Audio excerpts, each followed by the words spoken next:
Okay, so I'm just curious, when it was revealed that Channing Tatum's character in this movie was spliced with the DNA of a dog, was anyone else thinking about this? I'm a Mog. Half man, half dog.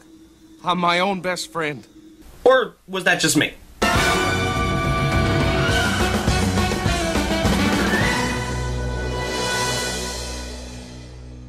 Welcome back to Filmmaster Reviews. I'm Adam J. Let's talk about the Matrix sequels for a minute. Considered by many fanboys of the original to be massive misfires, The Matrix Reloaded and The Matrix Revolutions have been given so much shit over the years.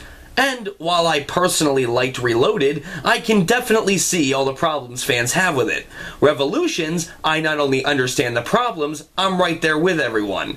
Even after seeing Speed Racer, I still saw Revolutions as being the worst film made by the Wachowskis.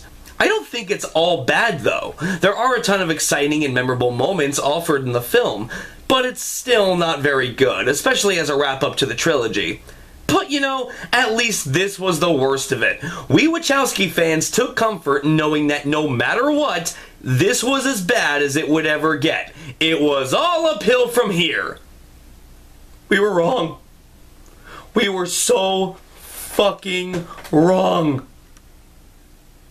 I'm just gonna come out and say it. Jupiter Ascending is a worse fucking movie than The Matrix Revolutions and Speed Racer combined. And I'm sorry, I don't think that that is a statement that anyone here can possibly make lightly, because Revolutions was the film that turned most Wachowski fans against them. And it's not even the worst film they fucking made! Oh, fucking hell, this was horrible! Okay, so what is the film about? What isn't the film about? That's the fucking shorter answer. Basically, the whole movie, and I mean the whole movie, all it is a fucking pissing contest between these three royal douchebag space siblings about who gets ownership of Earth. That is literally the fucking movie. That's all it's about. It's three royal douchebags having a pissing contest. Mila Kunis plays Jupiter Jones, who is the reincarnation of a space queen who, I guess, owned Earth before she was murdered, and because of this, Jupiter is technically the owner of Earth. Now, these three stick-a-dick-in-your-mouth douchebag assholes are trying to manipulate her one at a time into giving up her ownership of the planet, or some shit like that. I don't know. I'm just surprised I stayed awake long enough to know what the fucking premise was. Channing Tatum plays Kane, who is a man spliced with wolf DNA for the military, and literally he only exists to save Mila Kunis in this movie. That is the whole reason he exists. He has no other purpose.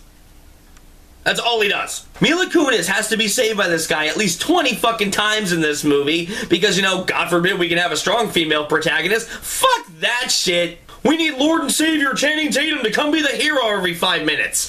This movie is just stupid, incompetent, and bad. So, let's get the very few good things that are in this movie out of the way.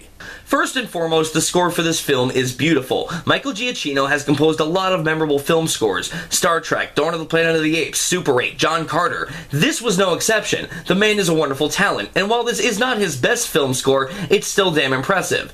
The action is shot beautifully. There's a scene about 45 minutes in with this huge aerial battle taking place above a city, and it looks great. That being said, though, the action scenes are too few and far between, and each one of them pales in comparison to things I've seen in other Wachowski movies. They still look fine, but the Matrix movies blow them all right out of the water.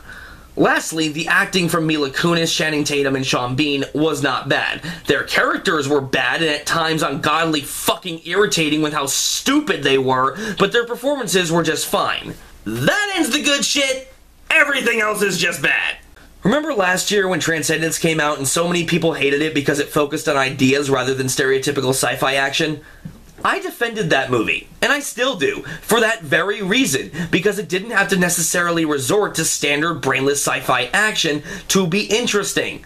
In Jupiter Ascending, not only are the few action scenes the only interesting parts of the film, there are way too many ideas being displayed in the film that are never really explored. The Wachowskis can't just settle on a few ideas, they gotta have 20 ideas and just scatter them all throughout the fucking movie and never resolve them. All those ideas are just there to try to make the film look smarter than it really is, and it doesn't work on any level.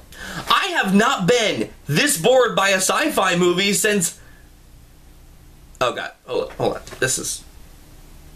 Just give me a second, because this is really hard to say. Okay, I can do this. I have not been this bored by a science fiction movie since The Phantom Menace. And in retrospect, they're kind of the same thing. Whereas The Phantom Menace was nothing but a bunch of random-ass jargon involving taxations and trade routes with a ton of hilariously bad dialogue and a couple cool action scenes scattered throughout, Jupiter Ascending is nothing but a bunch of random-ass jargon about land ownership with hilariously bad dialogue and a couple cool action scenes scattered throughout. The action scenes weren't saving that film, and they sure as shit weren't saving this one. The movie also tries to throw in a love story between Mila Kunis and Channing Tatum that is beyond forced, and the scenes regarding this are not only abrupt and out of nowhere, but the dialogue is so bad it's cringeworthy. There is literally a scene in this movie where she looks at him, I'm dead fucking serious, she looks at him dead in the eye and says, "Is there any part of you that wants to bite me?" Really? That's your big romantic line? Think about that. That's just dumb. Eddie Redmayne, who plays the oldest of the three douchebag stick-a-dick-in-your-mouth siblings, has a performance so terrible, it's actually sort of amazing. I mean, every time he opened his mouth, I just found myself laughing because it was so awful. I just could not help myself. I mean, this is a guy who just got nominated for Best Actor for portraying Stephen Hawking. He's a good actor. What the hell happened here? This brings me to my biggest issue with the movie. It's not just that it's boring. It's not just that it has a horribly written story. It's that these characters are terrible. Jupiter Jones is so fucking useless in this film. Like I said, most of the movie just consists of her being saved by Channing Tatum. There was absolutely no development for this character, and she learns nothing. Okay, listen. Wachowskis. Lana and Andy Wachowski, just hear me out here. There's two movies that you really needed to see before you wrote this. One, The Terminator. Sarah Connor's progression in that film from being a lonely, scared young waitress into the badass mother of the future was perfect, and is ultimately why I prefer the first Terminator to the second. You're terminated, fucker.